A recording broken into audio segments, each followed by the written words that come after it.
Hello everyone. तो इस video में हम करने वाले हैं बिहार बोर्ड क्लास 12 फिजिक्स के इम्पोर्टेंट ऑब्जेक्टिव क्वेश्चन, जो कि आपके एग्जाम के लिए बहुत इंपॉर्टेंट होने वाला है।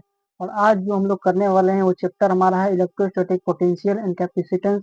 इसी का हम लोग इम्पोर्टेंट ऑब्जेक्टिव क्वेश्चन करेंगे, जो कि आपके एग्जाम में 99.9% यही क्वेश्चन देखने को मिलेगा, क्योंकि इसको बहुत ही एनालाइज करके बनाया गया है।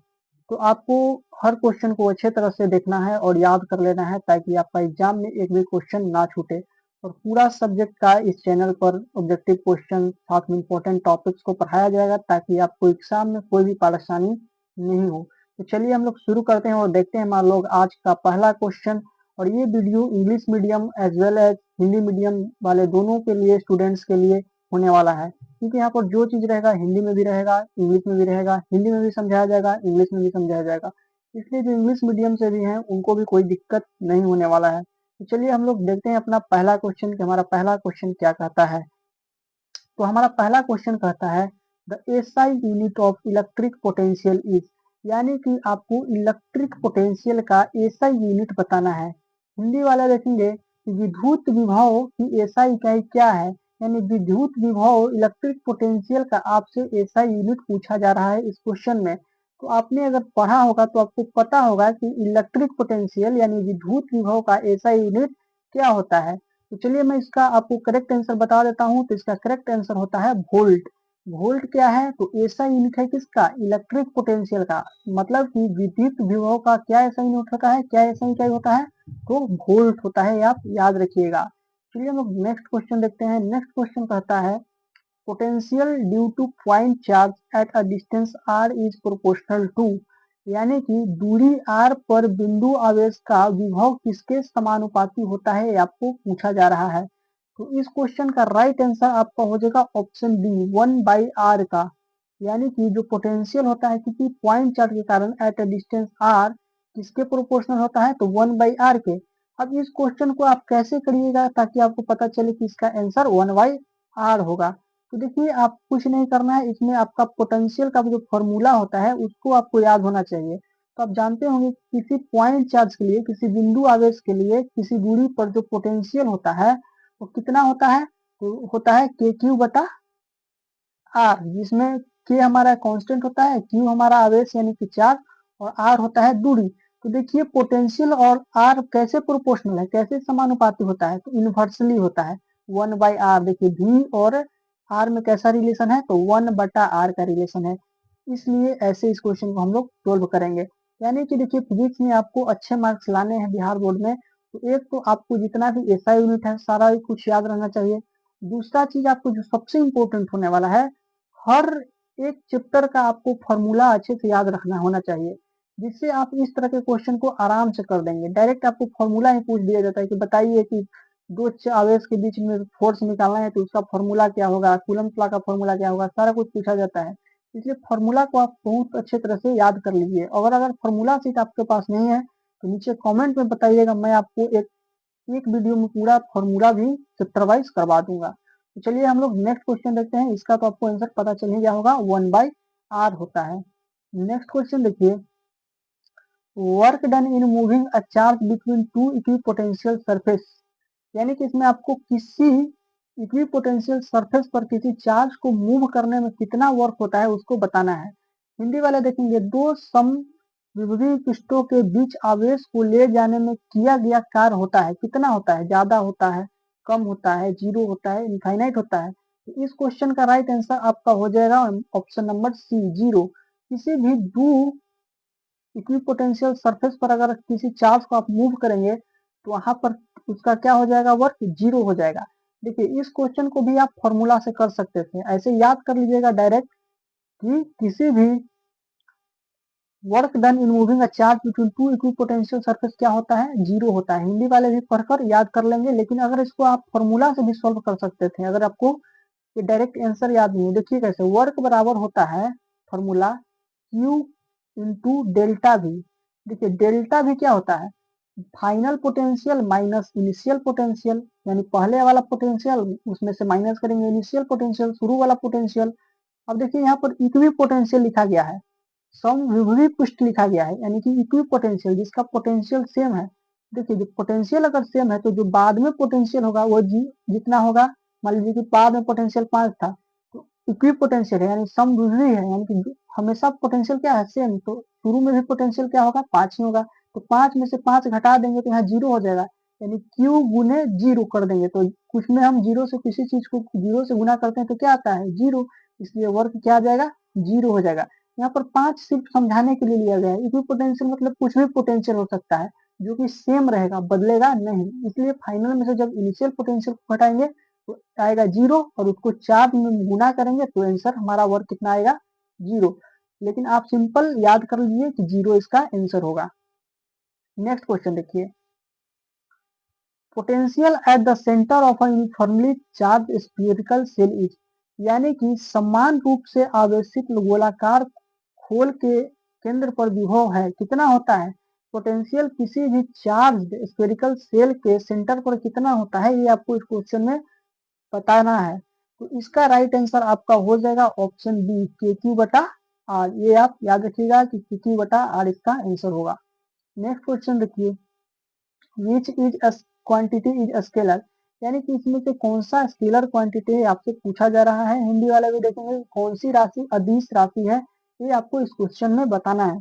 तो इस क्वेश्चन का राइट आंसर हो जाएगा option C electric potential. Electric potential जो होता है वो एक स्केलर क्वांटिटी होता है, कौन सा राशि होता है तो अदिश राशि होता है, ये आप याद रखिएगा electric potential. Next question, 1 volt बराबर 1 वोल्ट किसके बराबर होता है, इस क्वेश्चन में आपको यही बताना है कि 1 वोल्ट हमारा किसके बराबर होता है। तो इस क्वेश्चन का राइट आंसर होगा ऑप्शन ए 1 जूल पर कूलम। 1 वोल्ट जो होता है 1 जूल पर कूलम के बराबर होता है, ये आप याद रखिएगा। Next question, potential energy of system of two charge Q1 and Q2 separated by distance r is, यानी कि दो आवेश Q1 और Q2 को r दूरी पर रखने से तंत्र की स्थितिज ऊर्जा क्या होगा, इस क्वेश्चन में आपको बताना है कि किसी दो पॉइंट चार्ज के बीच में पोटेंशियल कितना होगा जिसका दूरी दोनों चार्ज के बीच में दूरी अगर r दिया हुआ है। तो इस क्वेश्चन का राइट आंसर आपका हो जाएगा ऑप्शन ए, ऑप्शन ए यानी कि ए वाला के क्यू बटा आर, के Q1 Q2 बटा आर, ये हो जाएगा आपका right answer. Next question, which of the following is an equipotential surface, यानी कि निम्न में से कौन एक समविभवी पृष्ठ है, यानी कि कौन सा ऐसा है जो कि इक्विपोटेंशियल सरफेस होता है। तो इस क्वेश्चन का राइट आंसर आपका हो जाएगा option D both A and B, और ए और बी में क्या दिया हुआ है sphere around a point charge, infinite plane sheet of charge. तो ये दोनों जो ऑप्शन है आपका इक्विपोटेंशियल सरफेस का एग्जाम्पल है, इसलिए right answer both A and B हो जाएगा। नेक्स्ट क्वेश्चन,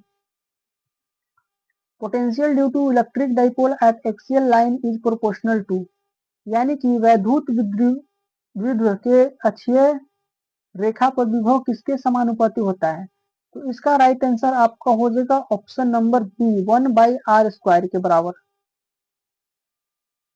नेक्स्ट क्वेश्चन देखिए, question number 10, capacitance of a parallel plate capacitor depends on, यानी पैरेलल प्लेट कैपेसिटर का जो कैपेसिटेंस होता है वो किस चीज पर निर्भर करता है, समानांतर प्रति संधारित्र की धारिता किस पर निर्भर करती है, ये आपको इस क्वेश्चन में बताना है। तो इसका राइट आंसर आपका हो जाएगा option D all of this पर, यानी कि एरिया ऑफ प्लेट यानी प्लेटों का क्षेत्रफल इस पर भी डिपेंड करता है कैपेसिटेंस। उसके बाद डिस्टेंस बिटवीन द प्लेट्स प्लेटों के बीच दूरी इस पर भी डिपेंड करता है, और डाइलेक्ट्रिक मीडियम इस पर भी डिपेंड करता है, इसलिए इस क्वेश्चन का राइट आंसर आपका हो जाएगा option number D all of this. Capacitance of parallel plate capacitor किस पर डिपेंड करता है तो इन सभी पर डिपेंड करता है। समानांतर प्रति संधारित्र की धारिता किस पर निर्भर करती है तो इन सभी पर, उपयुक्त में से सभी पर निर्भर करती है। नेक्स्ट क्वेश्चन देखिए, SI unit of capacitance is, capacitance का एसआई यूनिट क्या होता है, संधारित्र की एसआई इकाई क्या होता है, इस क्वेश्चन में आपको बताना है।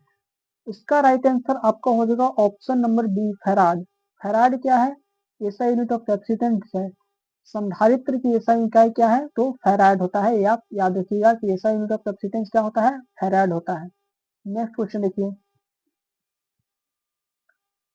Capacitance of parallel plate capacitor without dielectric, यानी कि समानांतर पत्ती संधारित्र की धारिता डाइइलेक्ट्रिक के बिना क्या होता है, ये इस क्वेश्चन में आपसे पूछा जा रहा है। तो इसका राइट आंसर आपका हो जाएगा option A, epsilon A by D. क्या हो जाएगा, सी बराबर क्या हो जाएगा, अपसिलोन ए बट्टा डी। यहाँ पर ये अपसिलोन है, ये एरिया होता है और ये हमारा डिस्टेंस होता है, तो ये आप याद रखिएगा। Next question, in series combination of capacitor the equivalent capacitance is, यानी कि संधारित्रों की के श्रेणी संयोजन में तुल्य धारिता होती है, क्या होती है, मोर देन वन होता है यानी अधिकतम से अधिक होता है, लेस देन मिनिमम होता है यानी कि न्यूनतम से कम होता है, एवरेज होता है यानी औसत होता है, या फिर से इनफाइनाइट होता है यानी कि अनंत होता है। तो इस क्वेश्चन का राइट आंसर आपका हो जाएगा option number B, less than minimum, न्यूनतम से कम होता है। आप याद रखिएगा कि अगर हम लोग सीरीज कॉम्बिनेशन करते हैं कैपेसिटर का, तो जो उसका इक्विवेलेंट आता है, जो उसका जोड़ने पर आता है, वो हमेशा क्या आता है, लेस देन मिनिमम। जो सबसे कम कैपेसिटर रहेगा उससे भी मिनिमम हमारा आंसर आएगा। नेक्स्ट क्वेश्चन,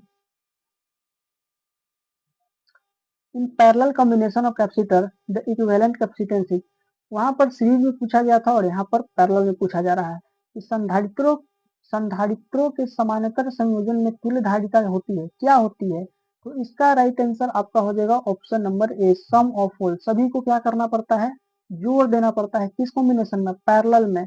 समांतर संयोजन में क्या करते हैं, सभी को जोड़ देते हैं। जैसे कि एक कैपेसिटेंस 5 दिया हुआ है, दूसरा 6 दिया है, तो टोटल कैपेसिटेंस कितना हो जाएगा, 11 हो जाएगा, जब पैरेलल में यहाँ लिखा हुआ रहेगा समांतर संयोजन। Next question, energy stored in capacitor is, यानी संधारित्र में संचित ऊर्जा क्या होता है, इसका फॉर्मूला क्या होता है, आपसे पूछा जा रहा है कि एनर्जी स्टोर्ड इन कैपेसिटर का फॉर्मूला क्या होता है। तो इसका राइट आंसर आपका हो जाएगा ऑप्शन ए, 1/CV स्क्वायर, जहां पर सी कैपेसिटेंस होता है और भी हमारा वोल्टेज होता है और उसको हम स्क्वायर कर देते हैं। तो आप याद रखिएगा कि ई बराबर क्या होता है, हाफ सी भी स्क्वायर। देखिए फॉर्मूला से ही आधा क्वेश्चन आपका सोल्व हो जाएगा। नेक्स्ट क्वेश्चन देखिए, विच मीडियम इंक्रीजेस कैपेसिटेंस, कौन सा माध्यम धारिता को बढ़ाता है, बताइए कि कौन सा मीडियम के कारण जो हमारा कैपेसिटेंस है, धारिता है, वो बढ़ जाता है। तो इसका राइट आंसर आपका हो जाएगा option B, dielectric. Dielectric जैसे ही आप डालिएगा, मीडियम के लिए यूज करिएगा, तो आपका जो कैपेसिटेंस है, धारिता है, वो क्या हो जाएगा, बढ़ जाता है। Next question, the capacitance of earth is about, पृथ्वी का धारिता लगभग कितना होता है, ये आपको इस क्वेश्चन में बताना है। तो इसका राइट आंसर आपका हो जाएगा ऑप्शन सी, यानी 0.71 माइक्रोफेराड होता है। कितना, 0.71 माइक्रोफेराड, न्यू मतलब माइक्रोफेराड। क्वेश्चन नंबर 18, पोलराइजेशन इन डाइइलेक्ट्रिक में, यानी डाइइलेक्ट्रिक में ध्रुवण का अर्थ होता है, क्या अर्थ होता है। तो इसका राइट आंसर आपका हो जाएगा option A, separation of charge. Polarisation of dielectric का मतलब क्या होता है, डाइइलेक्ट्रिक में ध्रुवण का अर्थ क्या होता है, सेपरेशन ऑफ चार्ज, यानी कि आवेशों का पृथक्करण होता है। ये आप याद रखिएगा। नेक्स्ट क्वेश्चन देखिए, विच वन इज करेक्ट, कौन सा सही है। Option A, capacitance depend on charge, यानी धारिता आवेश पर निर्भर करती है। Option B, capacitance depends on potential, धारिता विभव पर निर्भर करती है। Option C, capacitance depends on geometry, धारिता ज्यामिति पर निर्भर करती है। या option D, capacitance depends on temperature only, यानी केवल तापमान पर निर्भर करती है। आपको इसमें से कौन सा दिया हुआ ऑप्शन सही है, ये आपको इस क्वेश्चन में बताना है। तो इस क्वेश्चन का राइट आंसर आपका हो जाएगा option C, capacitance depends on geometry. जो कैपेसिटेंस होता है, वो हमारा जियोमेट्री पर डिपेंड करता है। यही ऑप्शन क्या है, करेक्ट है, ऑप्शन नंबर सी है, यानी धारिता ज्यामिति पर डिपेंड करता है, निर्भर करता है। क्वेश्चन नंबर 20 देखिए, कैपेसिटर वर्क्स एज, संधारित्र किसके रूप में कार्य करता है। ये आपको बताना है कि कैपेसिटर वर्क्स एज किसके रूप में कार्य करता है हमारा संधारित्र। तो इसका राइट आंसर आपका हो जाएगा option number B, charge storage device. तो हम लोग कैपेसिटर का यूज किसके लिए करते हैं, तो चार्ज स्टोरेज डिवाइस के लिए यूज करते हैं, यानी आवेश संचयन यंत्र के लिए हम लोग कैपेसिटर यानी संधारित्र का यूज करते हैं, उपयोग करते हैं। नेक्स्ट क्वेश्चन देखिए, potential at infinity is taken as, अनंत पर विभव को माना जाता है, इंफिनिटी पर पोटेंशियल को क्या माना जाता है? तो इसका राइट आंसर आपका हो जाएगा जीरो। पोटेंशियल एट इंफिनिटी क्या होता है? जीरो माना जाता है। अनंत पर विभव को कितना माना जाता है? तो जीरो माना जाता है, आप याद रखिएगा। नेक्स्ट क्वेश्चन देखिए, potential inside a charge conductor is, यानी आवेशित चालक के भीतर विभव होता है, कितना होता है? ये आपको इस क्वेश्चन में बताना है कि potential inside a charge conductor कितना होता है, आवेशित चालक के भीतर विभव कितना होता है, ये आपको इस क्वेश्चन में बताना है। तो इसका राइट आंसर आपका हो जाएगा ऑप्शन नंबर बी, कांस्टेंट होता है, यानी नियत होता है। नेक्स्ट क्वेश्चन देखिए, which of the following has unit same as electric potential, यानी कि निम्न में से किसकी इकाई विद्युत विभव के समान है, यानी कि इनमें से जो ऑप्शन दिया गया है उसका और इलेक्ट्रिक पोटेंशियल का दोनों का इकाई किसमें सेम है, किसमें सेम यूनिट है? तो इसका राइट आंसर आपका हो जाएगा option number D, potential energy per unit charge का जो ऐसा यूनिट होता है वो इलेक्ट्रिक पोटेंशियल के बराबर होता है, तो आप याद रखिएगा। नेक्स्ट क्वेश्चन देखिए, potential energy of capacitor is maximum when, यानी कि कैपेसिटर का पोटेंशियल एनर्जी मैक्सिमम कब होता है, यानी कि संधारित्र की स्थितिज ऊर्जा अधिकतम होती है जब, कब?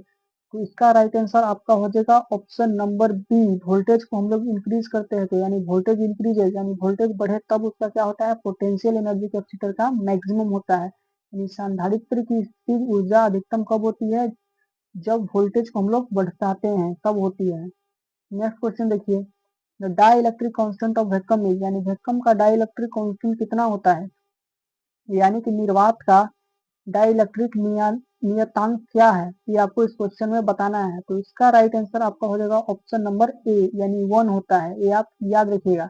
तो इस वीडियो में हम लोग इतना ही रखेंगे और मिलते हैं नेक्स्ट वीडियो में, जो कि इसके आगे जो इंपॉर्टेंट क्वेश्चन होंगे उसको कराया जाएगा, और हर सब्जेक्ट का इंपॉर्टेंट ऑब्जेक्टिव क्वेश्चन कराया जाएगा, साथ में इंपॉर्टेंट टॉपिक्स कराया जाएगा जो कि आपके एग्जाम के लिए इंपॉर्टेंट है। तो चैनल पर अगर नया है तो चैनल को सब्सक्राइब कर दीजिएगा, वीडियो को लाइक शेयर एंड सब्सक्राइब सारा कुछ कर दीजिएगा।